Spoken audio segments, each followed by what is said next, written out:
I think any movie channel needs to talk about James Bond at some point. It's practically a requirement, as these films are such an iconic part of cinema history, with 25 films having been released over the past 62 years, and the character existing in book form from as early as 1953.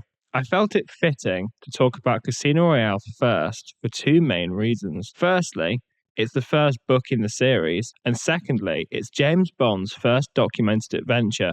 It felt like the fitting story for my very first James Bond video. Now, interestingly, the movie that springs to mind when we hear the words Casino Royale isn't actually the first screen adaptation of this Bond adventure. Casino Royale was actually adapted to film as early as 1967, but this wasn't an actual Bond film. It was a comedy satire of James Bond, as producer Charles Friedman wasn't able to get a proper Casino Royale film made as one of the Eon production Bond films, as he wasn't able to come to an agreement with Albert Broccoli and Harry Saltzman, the people that held the rights to James Bond. However, this interpretation of Casino Royale is often forgotten about, as it is a spoof of the James Bond franchise. So, onto the proper Casino Royale. The 2005 one, starring Mr. Daniel Craig himself. People were actually initially very apprehensive at the idea of Daniel Craig playing James Bond, but producer Barbara Broccoli was incredibly keen to get him in there, as she felt that he was the one for the job. Michael and I really wanted him. We only wanted him. The only problem was that he didn't want to do it. A small detail, yes. And you came into the office, and I remember he walked in, and I said to Michael afterwards, he wants to do it. It was the funniest thing. It was something about the way he was wearing French cuffs, and they weren't done up. And I just that thing somehow. I don't know why it was. I said, he wants to do it. And Michael's going, you think so? I said, yes, he does. And we were just determined to have him. Upon the film's release, audiences were soon won over by Daniel Craig's Bond iteration, and this video will break down the elements of why I think that Casino Royale is so well loved. Bond movies have varied in tone quite significantly, with some being slightly more grounded and serious, and others verging into being far more light-hearted and almost comedic in tone. But Casino Royale takes the franchise back to a darker and grittier place. Darker and grittier, in fact, than ever before. This seems to be a trend of movies of the early 2000s, as only 1 year prior to Casino Royale's release came Batman Begins, another example of an iconic character being brought back to his dark and gritty roots, following a light-hearted interpretation. And if you're interested in hearing my thoughts on that movie, the link will be in the description and on your screen now. But back to Bond. This darker tone is evident right from the start of the film. An opening with a dimly lit black and white sequence, the more noirish and dark tone is visually evident to the viewer. It's a fantastic scene, as it sets this Bond up as a menacing figure and a capable one. And note the absence of overly quippy dialogue or anything of that nature. This sequence is designed to show the viewer that this is a new Bond, and not just new in the sense of a new actor, but a new interpretation of the character on screen. As a side note, this is where the Daniel Craig films distinguish themselves from other Bond movies. They are their own mini-franchise, with a clear start and end point, with the Craig iteration coming to an excellent conclusion in No Time to Die, a film of which I'm very sure I'll cover at some point on the channel. This is, in my opinion, the best way I feel the Bond franchise should be handled going forward. Pick an actor and tell a story across a number of films which then conclude, leading to a hard reboot for the next actor every time.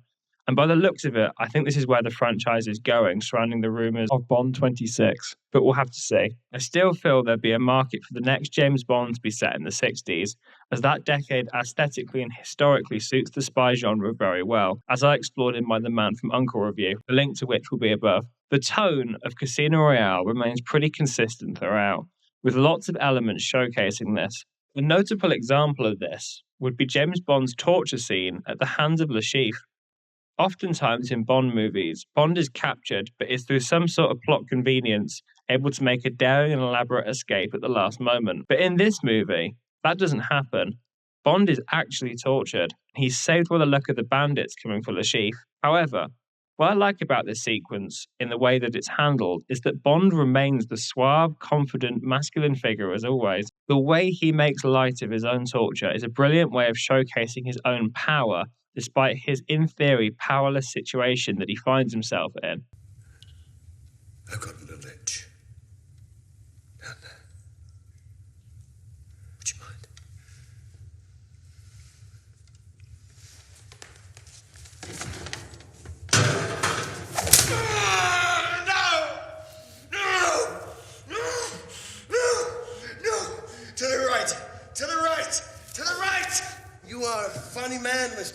This writing is only enhanced by Daniel Craig's performance, which showcases Bond's confidence whilst also equally showcasing the pain he's experiencing due to this brutal method of torture. Another moment that reveals the tone of this film is the stairwell fight. This feels gritty and realistic as much as the Daniel Craig fight sequences do. However, the perspective of this scene is what makes it very interesting. We're viewing this fight not through Bond, as in the other sequences, but through Eva Green's Vesper. And what this does is completely recontextualize what we're viewing. It's very easy to become desensitized to violence in movies. And by this point in the movie, the audience has already seen Bond run around smashing things and punching and shooting people. So if Vesper had been able to make it through the door, we would have just watched James Bond take out the henchman, and then it would have just been another cool Bond action sequence. But instead, Vesper is there, and Vesper is just like us. Well, apart from the fact that she's way hotter than most of us, but she's not used to violence, like a significant portion of people in the modern Western world aren't. Vesper is actively uncomfortable at the thought of violence. You can switch jobs so easily, can't you? It doesn't bother you killing those people. I wouldn't be very good at my job if it did. I don't believe you. You've got a choice, you know. Just because you've done something doesn't mean you have to keep doing it. Why is it people who can't take advice always insist on giving it? So, when she's not only forced to witness it, but at one point actively becomes involved in the violence to save Bond, she's left shaken, much like the average person would be. This is sold by Eva Green's performance in the stairwell, but what really sells it is a few scenes later when Bond comes in to visit her in her room.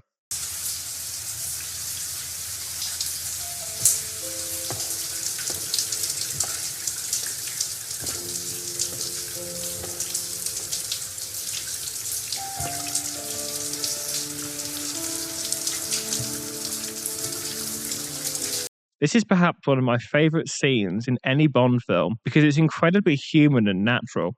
How Vesper behaves in the aftermath of what happened feels like a very real and human response to trauma. Her guilt over her involvement is summarised in this line. It's like there's blood on my hands. It's not coming off. Yeah, I see.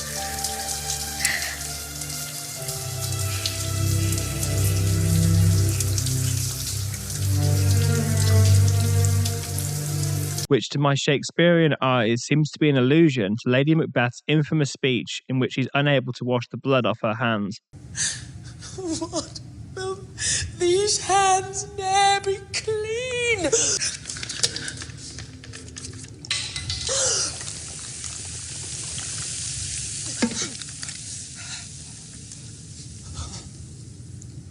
It is the smell of the blood still.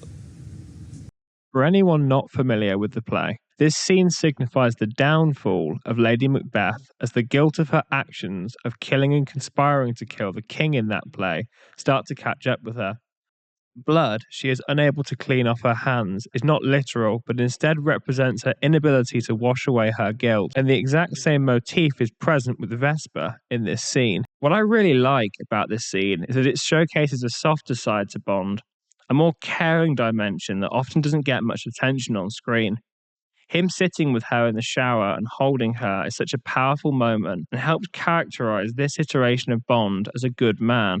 Now, there's endless discussions in today's world about what makes a good man and masculinity and yada, yada, yada. But for me personally, I'd describe Daniel Craig's Bond as a good candidate for what that could look like. He's strong, competent, confident, charming, and stylish, but he's also, and just as, compassionate and caring towards those he loves. In terms of his mission in this film, he won the poker game, so he didn't have to go after Vesper when the Chief's men take her, but he does because he cares for her and her welfare. This interpretation of Bond is very noble in spirit, and that's something that I deeply appreciate about this version. What all these tonal elements do is craft a story that feels believable. Characters behave like real people rather than archetypes of people, and in the process, audience investment skyrockets in the narrative. See, for me, this is the key to creating a story that people love, is to have strong, lovable characters, which is achieved through making sure those characters are written and performed as if they were real people. On a slight tangent, this is where modern Marvel has dropped off. Phases 1 to 3 were held together by strong human characters like Tony Stark, And these days, in the Marvel Cinematic Universe, there's far less of them still on screen. And the ones who are left generally tend to be the most popular films post-Endgame, with Spider-Man being the obvious example for that.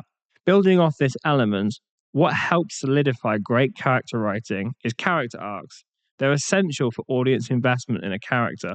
I always see films as generally having two main plots that run parallel. Now, most films are way more complex than this, I don't deny, with lots of mini subplots and elements weaved into them. But for me, often good films have two foundational elements in their stories. First is an external events plot. So, in other words, the plot that happens outside of just the one character. It would be the actions of the chief and the poker game for two examples. But the second element is the character plot. Character arcs always have a character start out somewhere and go through some sort of journey, and how and why this plays out and the outcome of that journey varies massively depending on the story. But a good story weaves these two elements together by having an external plot inform the character plot. I suspect that the reason stories do this is because it mirrors the human experience. As we know, what happens to us shapes us. Our experiences in life, both good and bad, can change us for better or for worse. So it's only logical that a great story will follow the same pattern, in which a character is shaped by the plot that happens to them. This again leans back into my point regarding tone, because in having this style of narrative, character-driven structure, it enhances the believability of the story being told. Bond has a real character arc in this film, and it's made clear what that is about early on in the film.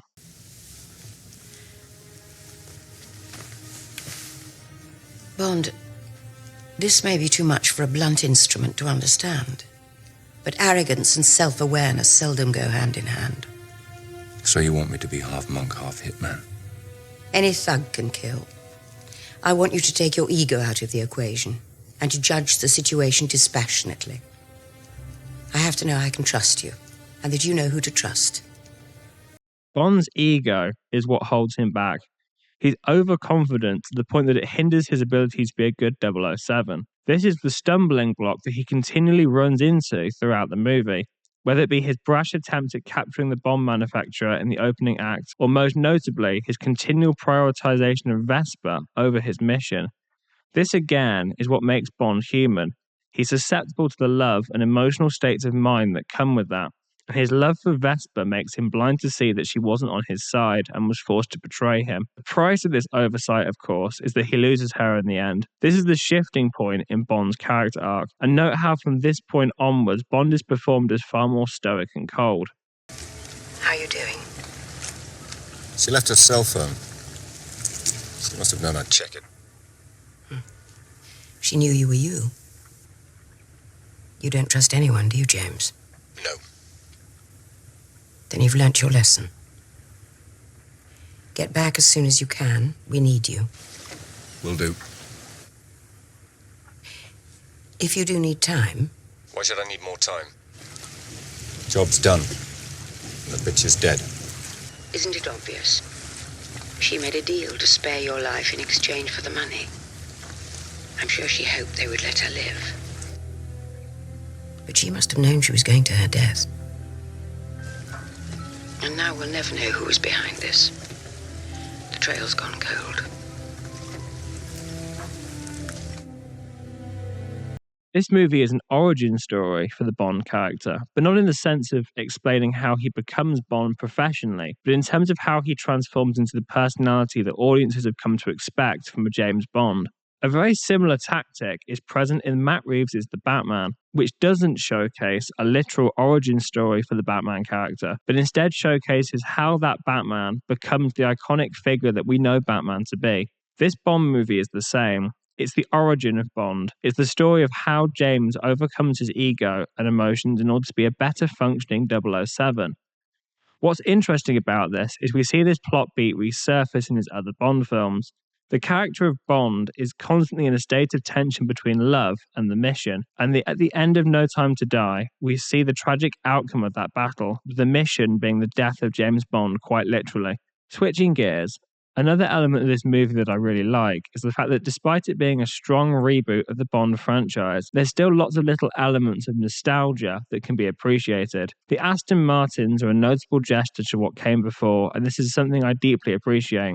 Sadly, these days, a lot of modern films based on older iconic franchises focus on what is often termed as deconstructivism. In other words, the destruction of legacy characters and ideals by entitled and overconfident modern writers thinking that they can do better than the original. But the Bond films don't suffer from this, and especially not this one. This feels very respectful to the Bond character, and it feels like a movie made with a lot of love from everyone involved. The action sequences are grand and well designed. The score by David Arnold suits the movie perfectly and builds off older Bond score motifs. And the performances are excellent across the board.